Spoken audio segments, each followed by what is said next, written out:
This is Sister Zombie, a memoir by Anna Appleby. This podcast is performed by Angie Morency, written and produced by Harold Brody. For all information about music and sounds, including links to composers and tracks, go to sisterzombiessounds.info.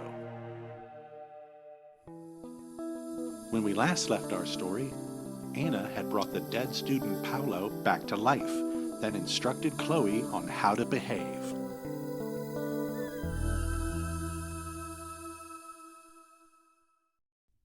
Chapter 29. I can feel our hearts as one.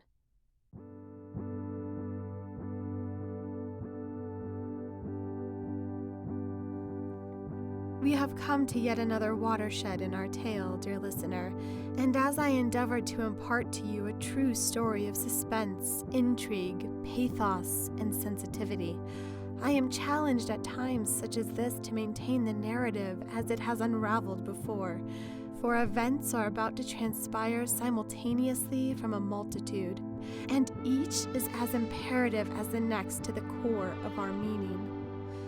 Thus, this day I am about to describe to you, a day of such momentous weight that it amazes to feel earth still beneath collective feet, and air still swirling from ears to ear, this galloping day, a culmination of events heretofore, an impetus for days subsequent as to render them inevitable. Indeed, I am describing a scene in the time continuum, where fate slipped through, stopped to sow its entry, then swooped upon the slumbering masses, asserting them helpless to the days to come, for they would tumble upon each other to foretell the last just as true as the next. Such is our providence, amoral, destitute of will, foreign to ambitions, bestowing grace upon courage to awaken and go forth and find love amongst the ruins, all our invisible, meaningless yesterdays. We cherish hollow victory, and perhaps rightly so, but my tale holds no such thing. Instead, it unfurls a horror most astute, impossibly keen, and intimately savage.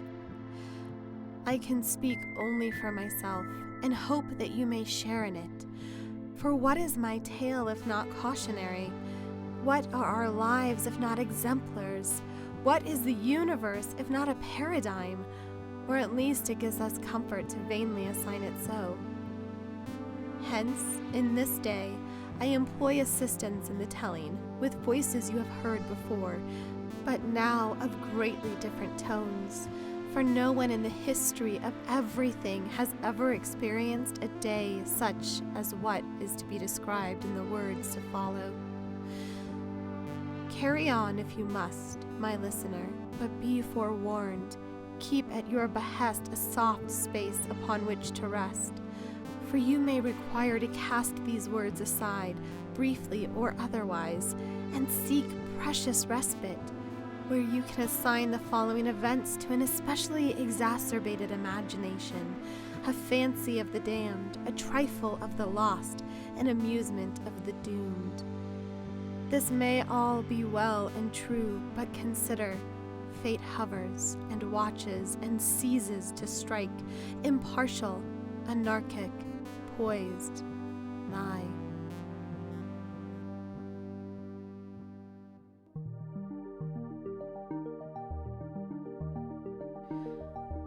My new morning customary with Chloe went agreeably enough without hindrance. We had a light breakfast, and I reminded her that she was Anna, not Chloe. I went upstairs to don my disguise, then I drove us to our departure point near the school, and all this occurred with only heartfelt pleasantries exchanged between us. We didn't dwell on the fatalities and the dark magic of the previous night, for to us they were solved, and even then we mustn't appear to others as if we had any knowledge of them. This I conveyed to Chloe in terms most stringent but also full of care.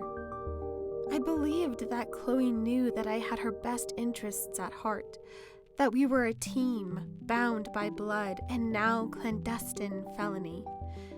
My own fear of getting caught was surprisingly profound, so much so that I suspected Chloe could undeniably sense it, much as she had sensed my hatred of Coach and Paolo. This put me at some ease, but not so much that I could leave my fear unmentioned. So I told Chloe again to simply be right, and that this meant concealing the truth of what happened with us the night before. Chloe, for her part, simply nodded and repeated, "Be right."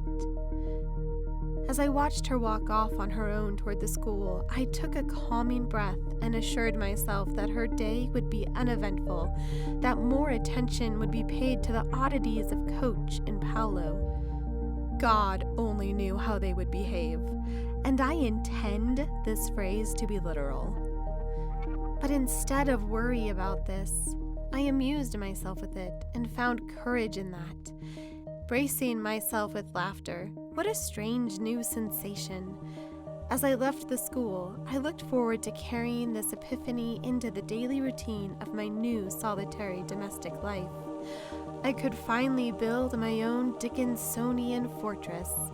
I could have words and poetry, thought and amuse, and have it all to myself, no intrusions, no others.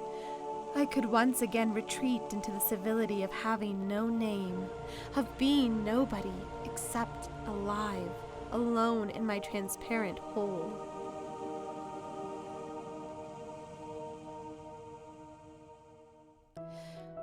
It is at this point in our story that we will veer, as previously foretold.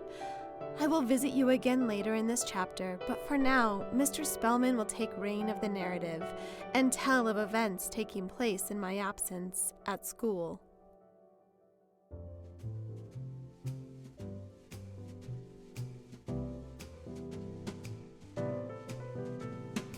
Thank you, Anna. I will do my best and report the facts as they occurred. It's very tempting to want to jump ahead in the story, particularly because I was so personally involved. I appreciate you allowing me to mention that, and I hope your listeners keep that in mind and keep listening. It's certainly an incredible story, and I wouldn't have believed it if it hadn't happened to me.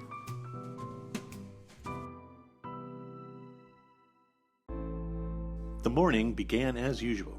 It wasn't until second period that I heard the students gossiping about both Coach Holden and Paolo Martinez. I tend to usually not listen to students' gossip, but what I heard was hard to ignore. I heard someone say that Paolo was drunk because he couldn't walk straight and was slurring his words. I immediately wondered if his parents knew about this. I assumed that Stan Nodder would be told and that Paolo's parents would be called. I also remember thinking at how unusual this supposed behavior was. Paolo had just been promoted to starting quarterback for the big game coming up in a couple of days. So why would he jeopardize this coveted position on the team? Didn't he realize that not only was he letting himself down, but letting down his fellow teammates? It was all very weird. During my morning break in the teacher's lounge, I spoke with my colleagues about this. It was then that I learned that Paolo wasn't the only one acting this way. Bob Holden, the football coach, was walking around drunk too, or stumbling, as the case may be. One of the other gym teachers, I'm not sure who, was sitting with him in his office, trying to calm him down. Some of my colleagues in the teacher's lounge joked about Holden and Martinez possibly getting loaded together before school. I suppose that was an easy joke to make, but it still made no real sense. Then another of my colleagues came into the lounge with even more strange details. Apparently, both Coach Holden and Paolo Martinez were stumbling around the halls, repeating the same strange phrase over and over again. They would slur, and quite loudly apparently, "Be right," or "I'm being right," or variations of this. They were supposedly shouting these words at everyone. Then another teacher told me she had heard the same words being said by another student in the hallways. The teacher said that this student was yelling the same phrase at random. I asked who the student was and, sadly, was told it was Anna Appleby. Was she drunk as well? I voiced this concern, but the teacher said no, that Anna seemed otherwise in control of herself and not having difficulty walking and talking like the other two. Beatrice Tuxford confirmed this. She said that Anna behaved as her usual quiet self in art class, but once class was over and Anna was in the crowded hall, Bea said she could hear Anna repeat the words, "Be right," quite loudly. Of course, I was sympathetic to Anna. She was still mourning her sister Chloe, and would be for a long time. I'm not sure if she would or should ever get over that. But Coach and Paolo? What was going on? Why were they shouting, "Be right"? What the hell did it all mean?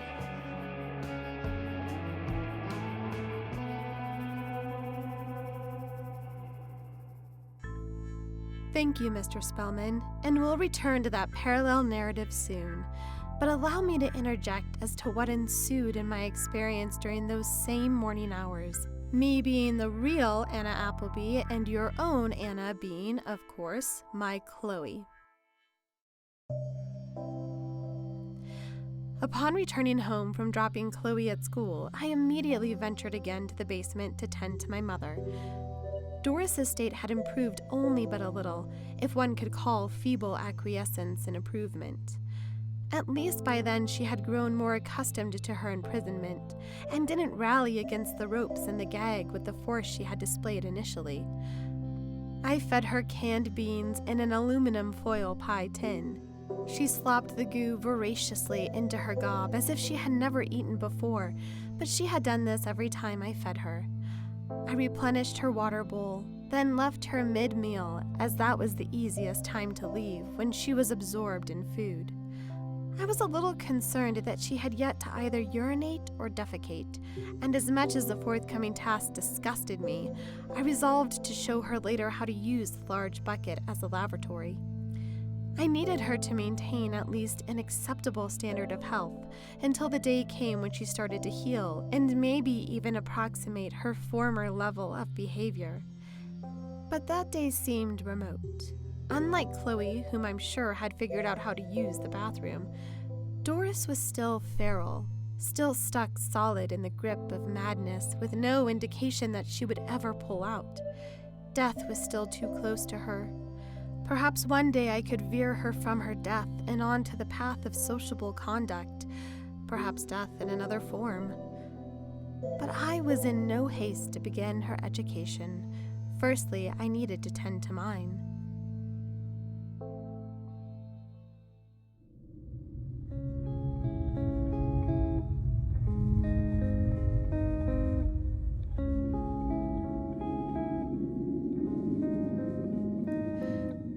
I went back into the house and took off my Doris disguise. I'm sure it mattered not that Doris saw me that way.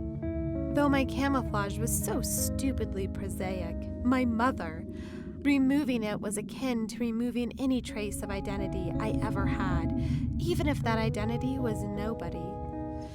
I longed for the comfort of being nobody, but alas, it did not come. What came was emptiness. A void with no meaning, and where I thought there would be charm, a numbness so divine, there was instead a crookedness, a failing dance between myself and my nothing. I eased into the thought that these things take time, and so I lay down in my bed and realized how the previous night had interfered with my sleep, and indeed all I must be feeling was exhaustion. How could I expect to achieve my detachment for the day if my essential constitution was so unbalanced?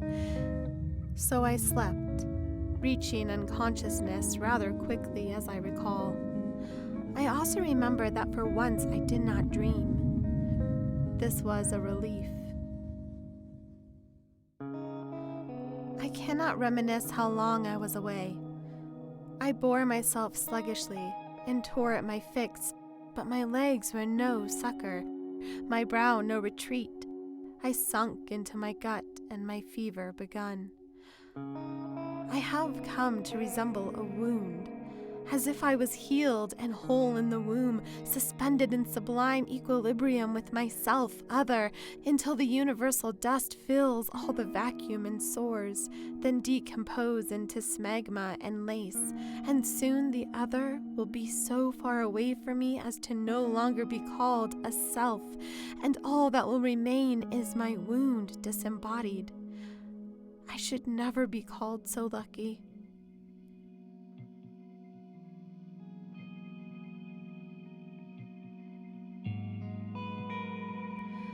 I rose myself above the floor of my bed and floated to the bathroom where I could call upon her through the mist and my pall.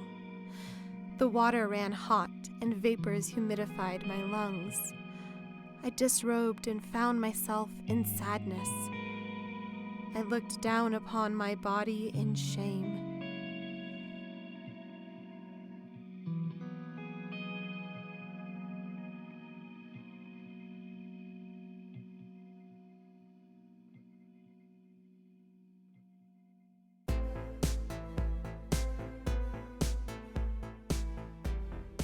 It was a fine day, especially for autumn, not unpleasant like you get in summer. Sometimes both the students and the teachers like to take their lunch outdoors, and that's what I was doing this day. There was a large contingent of students milling about the central quad, eating their lunches as well. The students tend to keep to themselves and not interact with the teachers, and who can blame them? Not every teacher, mind you, dares to infiltrate the student's domain. I, for one, like to keep to one side. Being a science teacher, sometimes I amused myself with the thoughts of the students as a different species.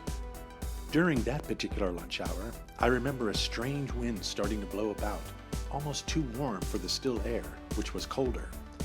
I also remember seeing James Califano and his crew sitting off to one side not too far from me. I could only just hear them gossip. Normally I didn't interest myself in the students' affairs, but this was a strange time at the school, and I couldn't help but listen in.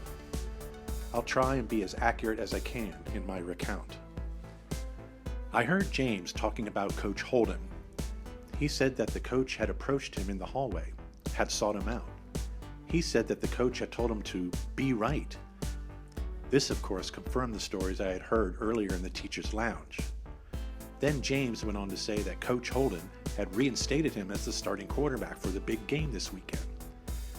James said that while he thought this was cool, he still thought the coach was a douche. This brought laughter from his friends. And then I remember Tyler Begley bringing up the Paulo Martinez situation. They thought that Paulo was acting strangely because he had lost the starting quarterback position. So to them, it was all cause and effect. I remember feeling surprised at how easily they both accepted and moved on from the odd behavior of both Bob Holden and Paulo Martinez. They just kind of shrugged it off and worried about themselves. It occurred to me that this level of narcissism was rampant with this crowd, and I remember shaking my head, chastising myself for forgetting this rather obvious fact. Kids will be kids, after all.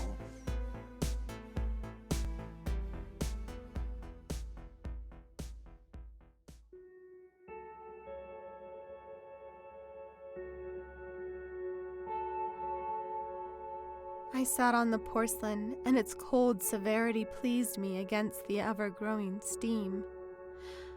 I slid up and down it a little and tried to temper my humiliation, noticing the back of my thighs just below my buttocks, and arching some, finding the stone upon my back, tethering the ethers to my middle, and finally taking my hands on their journey over my shoulders and down my torso side, elongating their fullest extent before lifting my shoulders to my ears and digging wherever I could to discover a sharpness, leaving marks on my skin.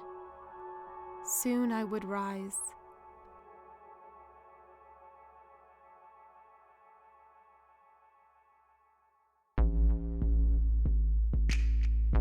I heard Clarissa Morgan ask James who he would be taking to the homecoming dance this Saturday. I remembered James preening like the peacock that he is, stiffening himself and saying something like he was flying solo and that there would be a feeding frenzy. And this sort of behavior was accepted. James held a kind of a court in that quad, and he was surely the most powerful figure there. Others about him were merely his vassals, servants to his needs. There's no doubt he was a handsome boy, and skilled athletically, and so very confident. For some reason, I remember wondering then if any of the female teachers had ever fantasized about him. We're only human after all.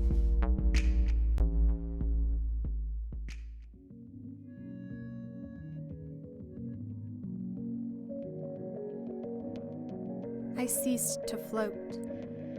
I was rooted in the physical, but this was the way I could feel sensation in my toes. Electrical charges creeping in, crisscrossed the blood falling from my rising, and there commingling left a scar of pleasure as a prelude to a storm.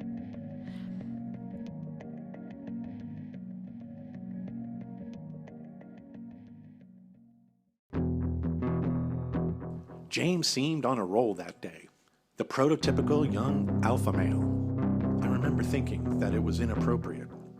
I mean, we were just a few days removed from the terrible death of his girlfriend Chloe, and even if their tryst was short-lived, it deserved more respect than he was showing in the quad that day. I mean, there he was, laughing quite wildly, carrying on as if Chloe never existed.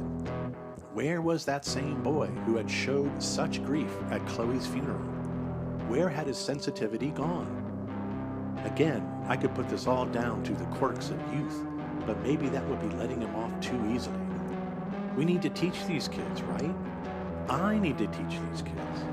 I became determined to say something to James, to remind him that, as an example to other students at the school, he needed to start behaving better. I could appeal to his influence, and maybe the flattery would help me get my point across. I put my sandwich back into my bag and took a gradual step toward him and his group. They were still in mid-gossip, so I would have to pick my moment.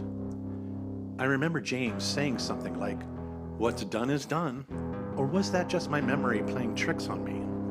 I do have a better memory of James saying the following: "I can't help it if chicks dig the shit out of me." That he said.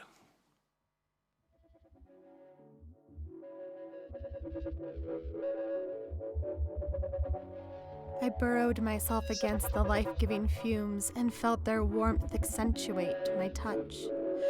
There, standing ever closer to the clear liquor threatening, the salt from my pores could all seep away. Awash in my guilt, adrift in my rub, I succumbed to the intermingling of it all and knew that my desire was twofold. The beholdence of my James and the absence of him, of how I missed him, of how I had to forget he wasn't there, to both forget and bring it all together, no matter how far I had fallen from grace.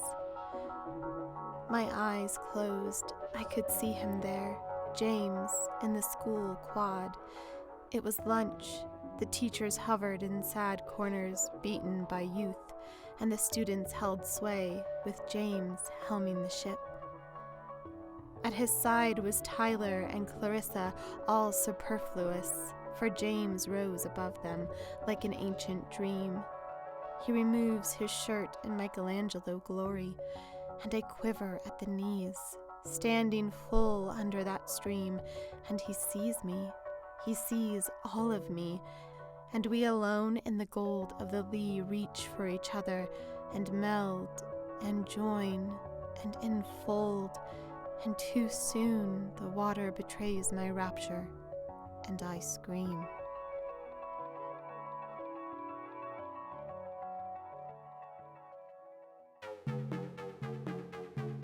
But right then, before I could get close to James, everyone in the quad all turned to see Anna, who was very close to James by now, and had screamed, though it wasn't a scream exactly.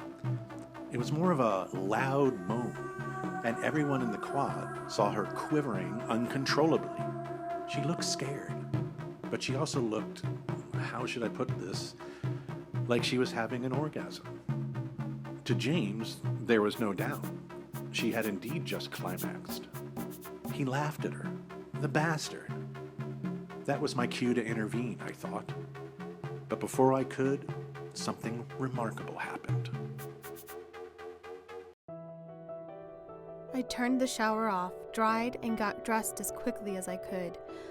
I wanted to get back to reading my Emily. None of what came before had happened, or at least it wasn't worth a thought.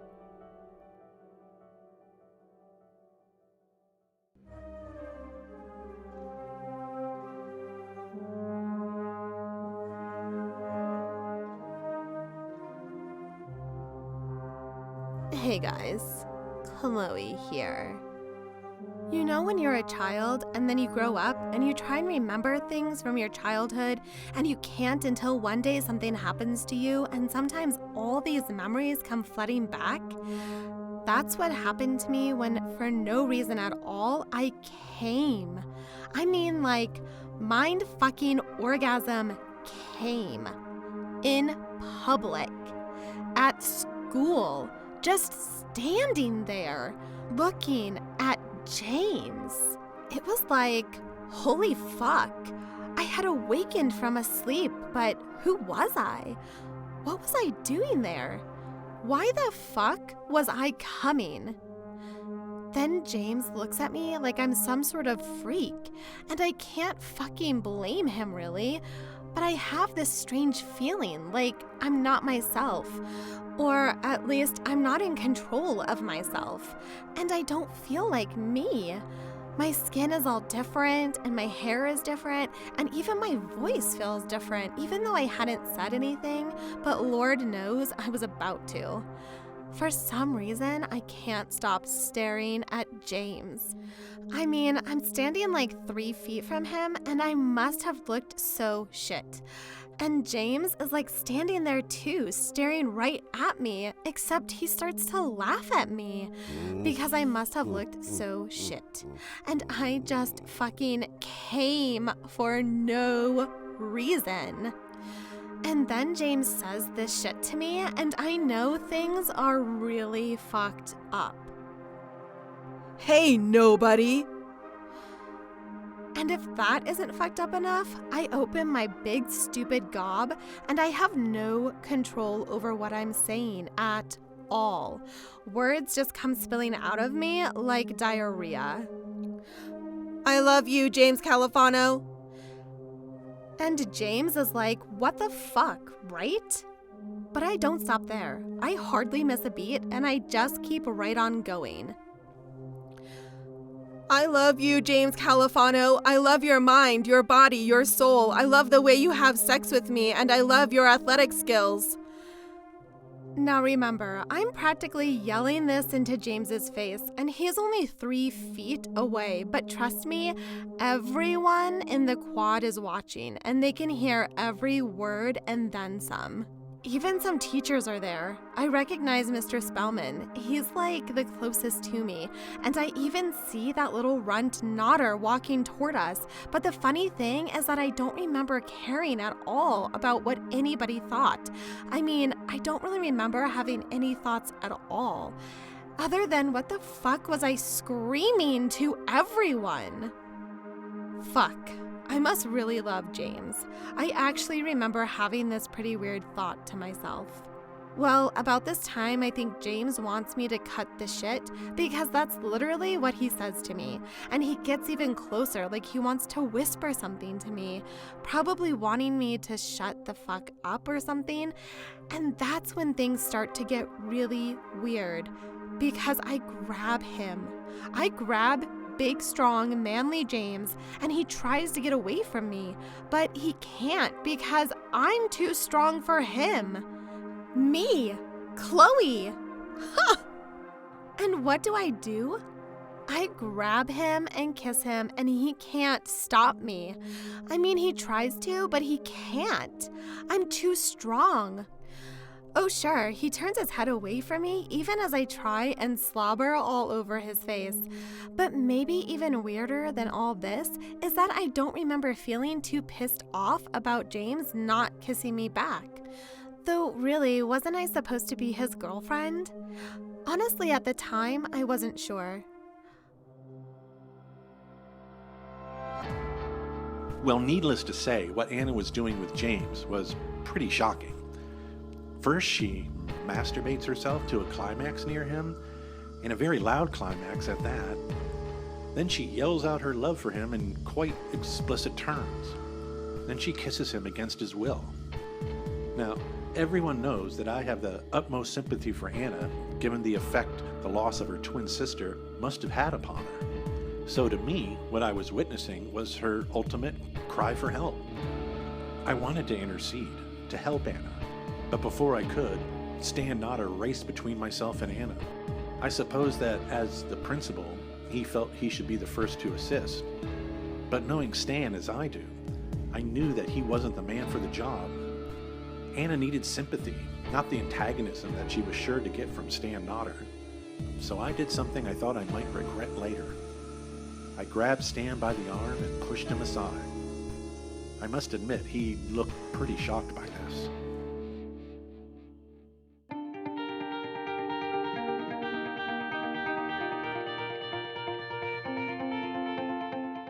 Hi, it's Chloe. So finally, I finished kissing James. I mean, it was a long kiss, long enough for everyone in the quad to see and start cheering. And what does James say to me when his lips are finally free? Jesus fuck! Classy. But I didn't pay any mind to that. I had more to say, though I had no idea where these words were coming from.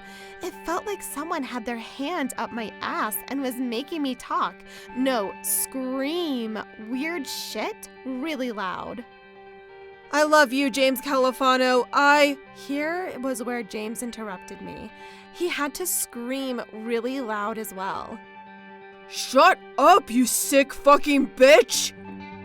I must have comprehended what James had said, because I responded to him, even though I still didn't feel in control of what I was saying.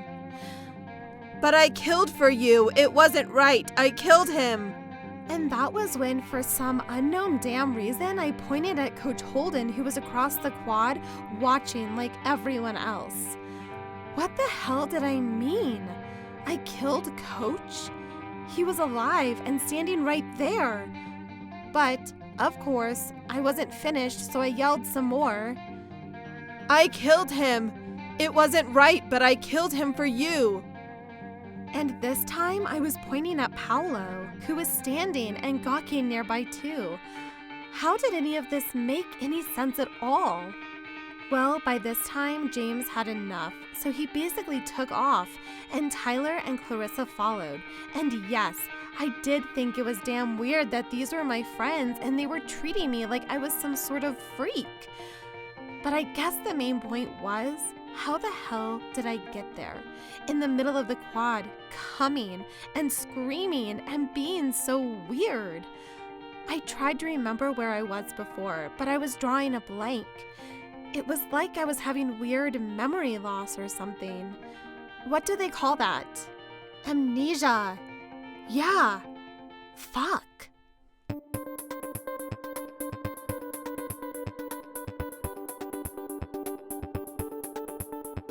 James left poor Anna standing there very awkward and alone. So if he wasn't going to be man enough to comfort her, I sure as hell was. I quickly told Stan Nodder to stay put, and frankly I think he was still suffering the shock of someone challenging his authority. Stan, get over yourself. I went to Anna and put my arm around her in a gentle, non-sexual way. I remember what I said to her. I whispered it softly so no one else could hear. There were still a lot of students and teachers alike watching this spectacle. I told her, "Shh, Anna, it's okay. You have every right to go a little crazy. It's okay. Since Chloe's death, we've all felt." And I swear when she heard me utter the words, "Chloe's death," that's when things got strange again.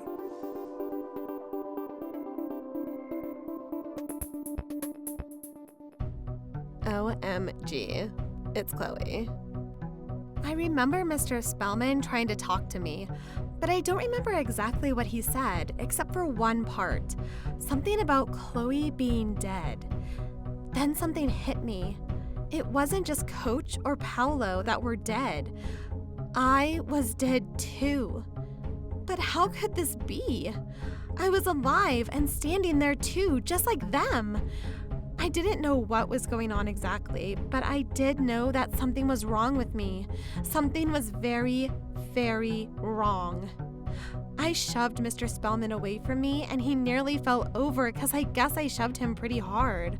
Then I looked around and saw like the whole school just staring at me, because by then I was totally the queen of all the meta freaks. And then I felt one more scream welling up in me. One more of those screams I couldn't control. Though I did have the strange feeling that this would be the last of them, that from then on I would only scream when I wanted to scream. So I may as well get this last crazy scream out of my system. So I did. I screamed. But I must be right. I must be right. Yeah, like who knew where the fuck that came from? But that was it. That shit was over. That was my swan song for weird shit that I had to say but never wanted to say. But the even weirder thing was, the feeling of letting that go made my entire body twitch, like I was some total epileptic spaz or something. I didn't know what it was, but maybe just the shock of it. So my legs twitched, and my arms twitched, and my neck jerked around, and I heard a few people react like they were really grossed out or something, and nobody dared come to help me. I guess it must have looked really violent and scary, though I really had no idea myself. It didn't hurt or nothing. It was just like my joints were all snapping and unsnapping, then snapping back into place. This only went on for a few seconds, I think, though I'm sure to the people watching it must have seemed longer. Then suddenly, I felt in control of myself, and I wanted to do like James and get the hell out of there, though I didn't want to find him either. I just wanted out. So, I trusted my legs, and I started running away from the school. I ran really fast. I didn't know where I was running to at first, but after a few seconds, I did.